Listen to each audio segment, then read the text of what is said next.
Bom, arrow functions. Nessa aula eu vou falar sobre um recurso muito bacana que foi adicionado ao ECMAScript na versão 6, que é a arrow function, uma forma agregada e mais enxuta e elegante de se escrever funções anônimas, né? Com arrow functions, nós vamos conseguir economizar bastante código, tá? Visto que JavaScript é uma linguagem que implementa muitas funções de callback, né? E aquelas funções que são atribuídas a variáveis para serem executadas em um dado momento, né? Então, conhecer esse recurso de arrow function vai deixar o seu código mais bacana, vai deixar seu código mais bonito e menos verboso, tá? Então, vamos lá, né? O primeiro passo é criar um novo script dentro do diretório ECMAScript, né? Para centralizar aqui os nossos testes, tá? Eu vou chamar aqui o nosso arquivo de arrow functions, tá? Arrow, vamos lá, arrow, underline function, tá? Ponto HTML, tá? Vou criar aqui, para apagar essa introdução, vou criar um HTML do zero, espaço,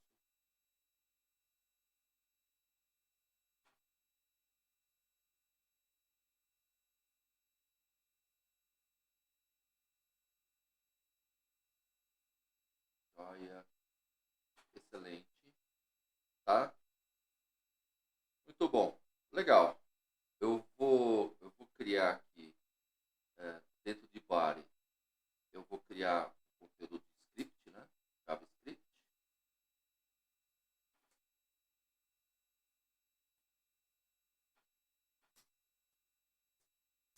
aqui,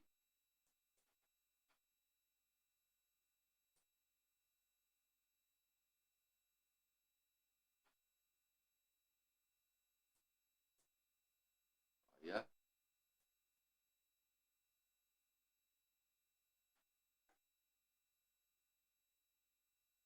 bacana. Então, vamos começar criando, tá? Uma função do modo tradicional.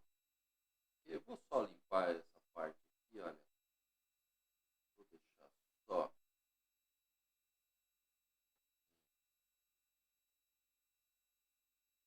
Boa, tá?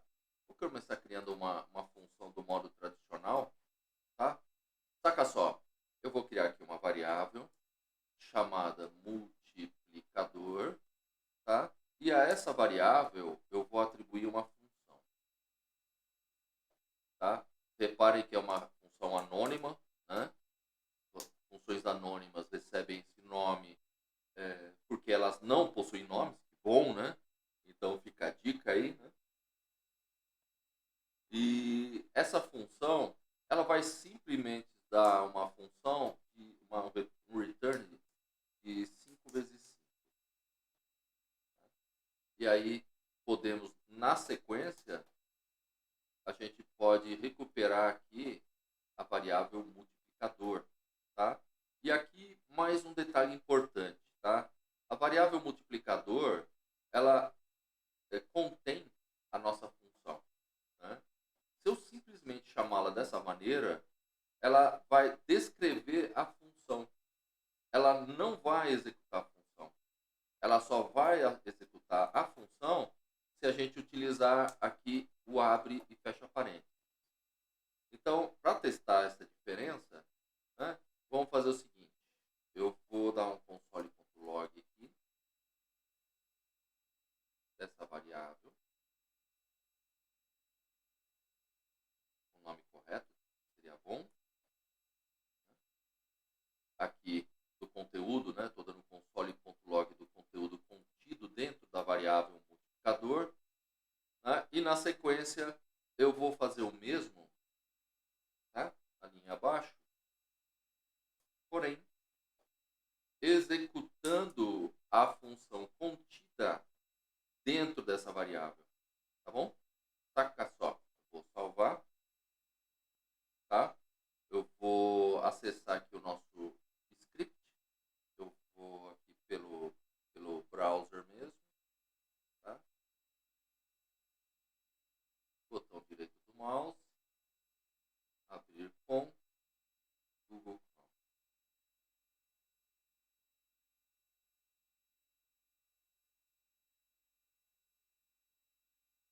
Abrir o console, né?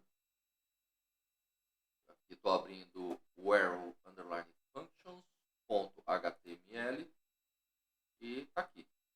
Repara a diferença, né? No primeiro console.log temos a descrição da função, né? E a execução da função. Então, fica essa dica com relação à utilização ou não dos parênteses, né? Se a gente utilizar os parênteses, a gente vai de fato executar a função associada à variável, tá? Então, essa é uma função tradicional, tá? Eu vou só comentar os consoles aqui. Vou minimizar o Explorer, tá?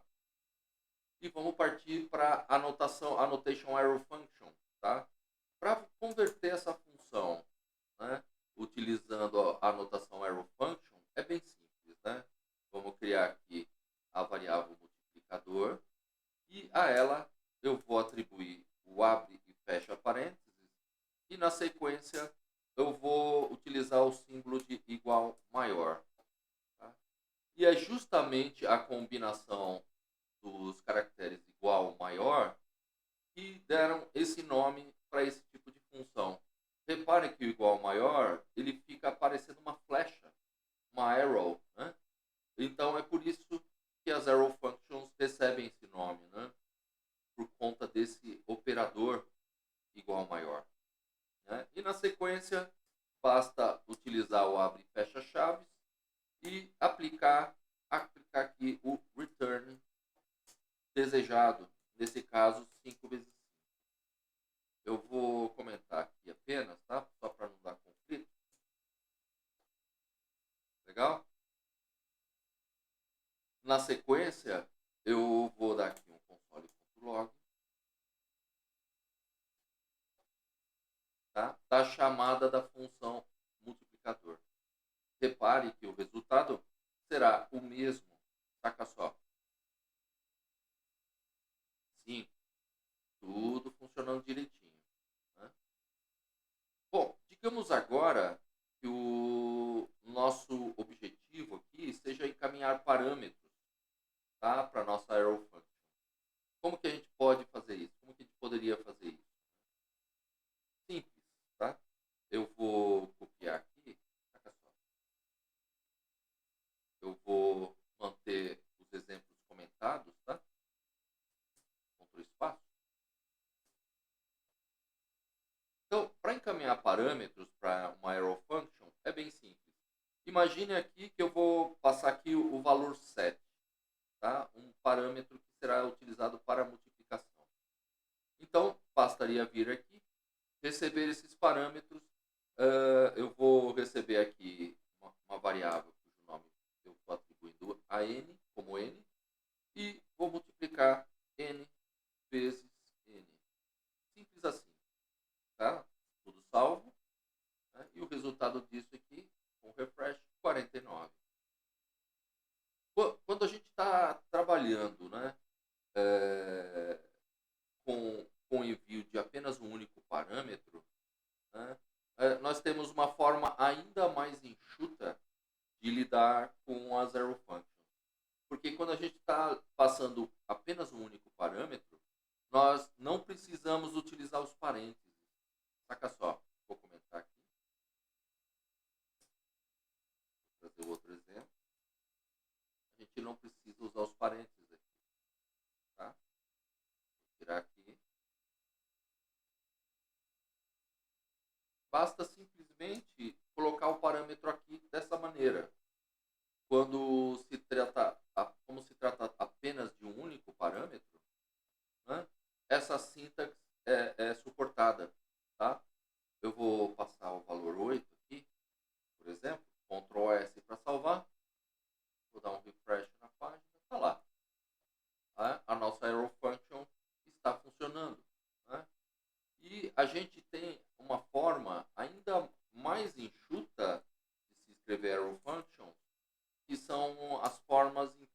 deixamos o retorno implícito, né? Saca só que legal.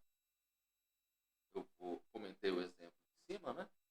Copiei para cá. E imagina, tá? Que a sua função escrita com arrow function tenha apenas um único comando, como esse return aqui, né? E a partir desse comando será dado um retorno da função, né? Nesse caso, a gente só tem apenas a multiplicação aqui de n por n, certo? Que é o parâmetro enviado. Então, nesses casos, nós podemos omitir aqui as chaves e podemos também omitir também o comando return, desse jeito aqui, passando apenas aqui a operação, né, que a gente quer retornar. Quando a gente tem, como a gente tem aqui um único comando que produz o retorno esperado pela arrow function, né, nós podemos utilizar essa anotação. Tá? As chaves e o return, eles ficam implícitos nesse comando. Não é necessário utilizar. Tá? Vou passar aqui, por exemplo, como parâmetro para n sendo 10, Ctrl S, tudo salvo, e saca só. Olha lá, a nossa arrow function está funcionando direitinho. Agora, imagine que o nosso objetivo seja passar dois parâmetros. Tá? Então, vou fazer assim. Ó. Vou começar isso aqui, fecho o código. Tá? A declaração da arrow function. E eu vou passar aqui os parâmetros que eu quero multiplicar. Tá? Por exemplo, eu quero passar para ela, vou trazer para cá.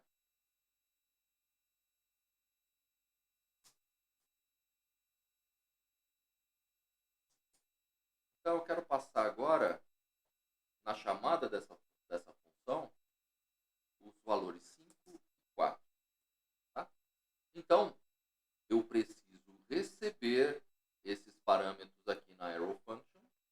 Né? Como nós temos mais do que apenas um único parâmetro, eu preciso utilizar aqui o abre e fecha parênteses. Para declarar para essa arrow function quais são os parâmetros que eu quero receber. Né? Então, com mais de um parâmetro, nós precisamos retornar aqui com o abre e fecha parênteses. Né? E aí, estou recebendo, estou indicando aqui para a arrow function que estou recebendo N1 e N2. E vou dar o retorno de N1 vezes N2. Olha só que interessante. Tudo salvo. Ao fazer isso, né, vamos executar aqui. Tá lá. Temos a nossa arrow function continuando a funcionar direitinho. Né? Então, reparem, em relação à arrow function, né, elas podem otimizar a declaração de funções, né, que são utilizadas como callback ou como funções atribuídas a variáveis. Né? Sempre quando a gente estiver trabalhando com funções anônimas, fiquem atentos para fazer esse refactoring para uma arrow function. Seu código vai ficar mais enxuto, tá? E aí, para praticar um pouquinho mais, saca só, eu vou comentar aqui essas instruções, tá? E vamos criar mais um exemplo, um pouco mais complexo dessa vez, tá? Vou criar uma variável cujo nome será par ou impar. Tá? Essa variável vai receber aqui uma função anônima. Tá? E eu vou declarar essa função usando a anotação arrow antiga. Tá? A anotação que a gente tem de ES5 para trás. Tá? Então eu vou passar a instrução function. Tá? Nós vamos receber aqui um número por parâmetro. Justamente para descobrirmos se esse número é par ou ímpar, e aí vamos iniciar aqui o escopo da função, né? Basicamente, o que a gente vai fazer é utilizar o operador mod, tá? Para recuperar o resto dessa divisão quando esse valor, o valor for dividido por 2. Tá? Se você se lembra bem, o mod ele retorna o resto de uma divisão. Se a gente dividir o número por 2 e a gente analisar o resto dessa divisão, nós temos duas possibilidades. Né? O resto pode ser zero, e se for zero, isso significa que o número é par, ou o resto pode ser 1. E se for 1, significa que o número é ímpar. Né? Saca só, vamos fazer um teste. Digamos, por exemplo, que o parâmetro encaminhado aqui seja 8. Se eu pegar esse valor e utilizar o operador mod, né, por 2, o resultado disso aqui será zero. Por quê? 8 dividido por 2 são 4 e não sobra nada. Né? 4 vezes 2, 8. Então, o resto é zero. Né? Isso indica que o número é par. Agora, imagino, por exemplo, que eu passe o valor 11. 11, mod 2. E se eu pegar 11 e dividir por 2, eu vou ter 5 e sobra 1. Porque 5 vezes 2 são 10. Repara que o mod trabalha sempre com o resto da divisão. Então, aqui, como o resto dessa divisão, nós teremos o valor 1. E 1, né, nesse nosso universo, de preferência é 1. Né? Então, essa é a lógica por trás da divisão que a gente vai utilizar com o mod para analisar o resto dessa respectiva divisão. Tá? E aí, simples, a partir daí. Né? Vou usar a partir daqui, utilizar o operador if, recuperar o número, e mod 2, né? E vou verificar se o resto desse cálculo é idêntico a zero. Se for idêntico a zero, nós daremos aqui um return par. Né? Caso contrário, né, nós daremos aqui perfeitamente um return par. Um detalhe aqui é que nós temos o conceito de precedência de execução de código. Né? Os operadores utilizados para cálculo, eles têm a precedência maior em relação aos operadores de comparação. Portanto, nessa instrução, né, a prioridade será dada para calcular o módulo, tá? O mod. Tá? E na sequência, o resultado desse mod será comparado com o valor de acordo com o operador, né, de comparação. A gente poderia tranquilamente utilizar parênteses aqui, sem problema. Caso, né, a execução, né, do código não esteja muito clara, né, então aqui a gente está garantindo, né, que primeiro a linguagem precisa resolver isso aqui, para depois, com base nesse resultado, executar a operação, né, externa, né, ou a gente pode também retirar essa informação daqui, tá? Criar uma variável aqui em cima, né? Por exemplo, cálculo, e aí, né, e atribuir esse cálculo aqui e a essa variável a colocá-la aqui dentro.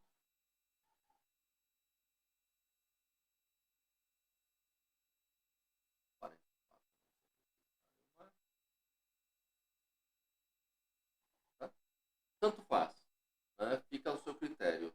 Tá? No meu caso, para diminuir a quantidade de operações dentro da função,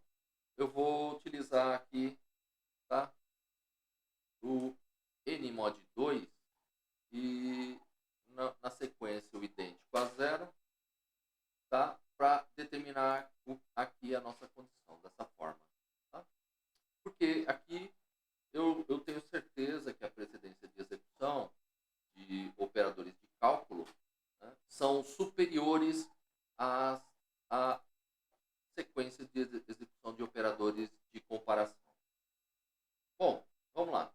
Vamos testar e ver o resultado disso aqui. Né? Vou utilizar aqui o console.log. Vou executar a função par ou ímpar, passando por parâmetro. Por exemplo, vou passar o valor 4. Tá? Vou salvar esse script. Vou voltar aqui para o browser. Vou dar um refresh. Tá lá. 4 é par. Se eu passar, por exemplo, sei lá, 17, salvar aqui, né? Vamos executar novamente. Ímpar. Tá? Se eu passar, sei lá, 1825,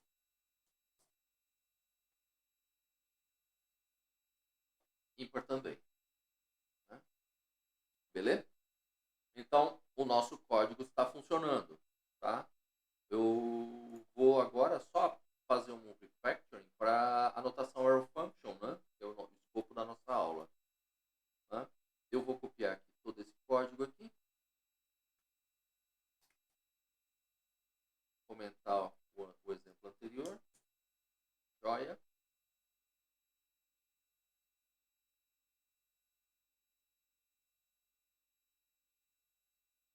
E aqui a gente pode retirar o termo function, né? Como é um parâmetro só, né? A gente pode retirar aqui os parênteses, né? E, ó, claro, né? Vamos usar a arrow, né? Aqui com os operadores igual ou maior e podemos manter aqui o escopo dessa forma, tá? Zero de problema. Se a gente executar o nosso código dessa forma, tudo salvo, a nossa arrow function já está funcional, tá? Só que a gente pode deixar o nosso código ainda mais enxuto, tá? Utilizando o retorno implícito, tá? Em conjunto com o operador ternário. O que rola aqui, né? Aqui, como a gente tem mais de um comando, a gente tem um operador de comparação, né? E um return. Eu não posso vir aqui simplesmente vir para cá e retirar o abre e fecha chaves. Repara, a gente vai ter um erro, porque nesse caso, tá? A gente tem mais do que apenas um único comando para dar o retorno, né? A gente tem um operador de comparação nesse contexto e somente após a resolução desse operador é que de fato nós conseguiremos chegar a um ou outro retorno. Né? Para resolver isso, né, como eu comentei, né, a gente pode usar sim o operador ternário. Saca só. Deixei o exemplo em cima comentado já, tá? E aqui a nossa função poderia ficar da seguinte forma, tá? A gente pegaria esse teste aqui,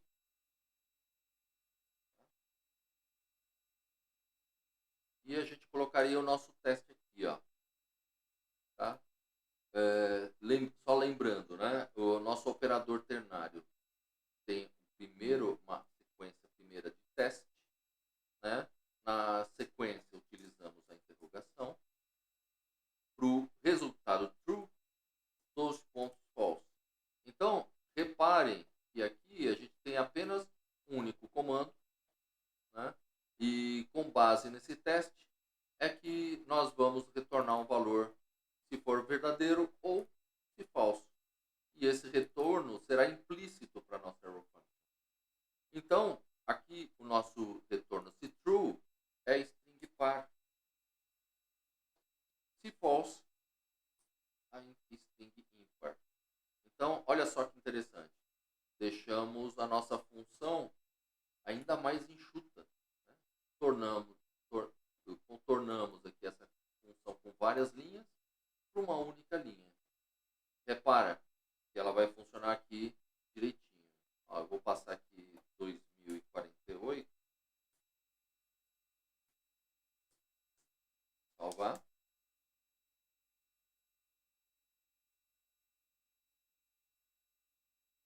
Tá lá. Né? O número é par.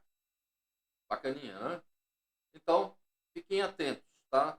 Sempre quando vocês tiverem funções anônimas no seu código, sendo utilizadas como funções de callback, ou então sendo utilizadas como funções atribuídas a variáveis, verifica se cabe um refactoring para essa arrow function, tá? O seu código pode sim ficar bem mais enxuto, e quando forem funções mais simples, que fazem apenas um teste interno, ou que já fornecem algum retorno, né, um pouco mais direto, com apenas um único bloco de código, né, então verifica também a possibilidade de criar scopes com os operadores abre e fecha chave.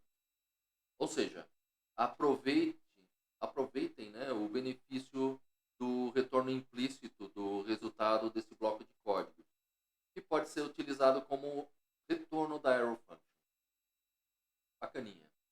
Então, temos muitos desafios ainda pela frente, tá? Ainda existem diversas features que foram liberadas, né, nas versões mais recentes do JavaScript, né, do ECMAScript. Então, eu te vejo na próxima aula, né, para dar sequência aqui aos nossos estudos. Até mais.